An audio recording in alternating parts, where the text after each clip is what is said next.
बिस्मिल्लाहिर्रहमानिर्रहीम। अस्सलाम वालेकुम डियर व्यूअर्स एंड फ्रेंड्स। आज हम आपकी ग्रेड 10 क्लास 10 की फ़िज़िक्स की बुक पे अपना न्यू टॉपिक पढ़ रहे हैं जो है डिफ्रैक्शन। रिफ्लेक्शन हम पढ़ चुके थे लास्ट क्लास में। आज हमारे पास है डिफ्रैक्शन। अगर a question occur in your paper, if a question occur in your paper that write down a note on diffraction into related into the term of waves, so you can easily answer it. Diffraction basically generate the straight waves in a ripple tank and place two obstacles in line in such a way the separation between them is equal to the wavelength of water waves. After passing through the slide between two obstacles, the waves can be noted spending of every direction and changing to a circular form. This binding of waves around the corner of obstacles called diffraction.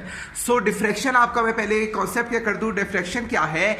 When ripple tank, आप अगर अपनी पानी वाली टैंकी में बीच में पानी के बीच में कोई तख्ता रख दें, सो क्या होगा, और एक तरफ पानी को वाइब्रेट करें, सो एक तरफ के हिस्से में जो तख्ते के दरमियान वाले हिस्से में जिससे आप वाइब्रेट कर रहे हैं उस जगह पे वेव्स प्रोड्यूस होगी, लेकिन दूसरी तरफ पानी एज इट इज खड़ा रहेगा। बिकॉज अब आपके दिमाग में क्वेश्चन आता है why the waves can not be passes from one place to another. So because we can generate it a banner in a medium of the waves, so that's why waves cannot be passes from one end of a ripple tank to the other end. Okay, so that all procedure all called diffraction. Diffraction ये देख सकते हैं, I will explain you it with the help of diagram.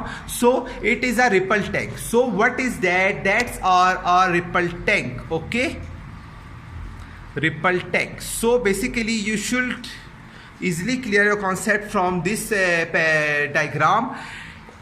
We will put a banner, we will put a barrier or any type of sliding blind on that portion. So you see that when you put a disturbance in that side, so you can easily observe that the waves cannot passes in that side. The water surface was as it is can be present here, but in that side, but in another side you put a disturbance, so you see that waves can be generated. Okay, so when you put any barrier in a medium of water surfaces, you observe that it can be separated it from one to another. So all this procedure is known as diffraction. So if somebody asks from you what is diffraction, then you can easily answer them. Generate the straight line in a ripple tank and place two obstacles in light in such a way the separation between them is equal to the wavelength of water waves. After the passing through the slide between two obstacles, the waves can be noted spending in every direction and changing to circular form. This bending of waves around the corner of obstacles are called diffraction. So all this is called diffraction. So I think so inshallah your concept was clear about it. अगली video मुलाकात होगी, अब तक के लिए इतना ही। अल्लाह हाफ़िज़।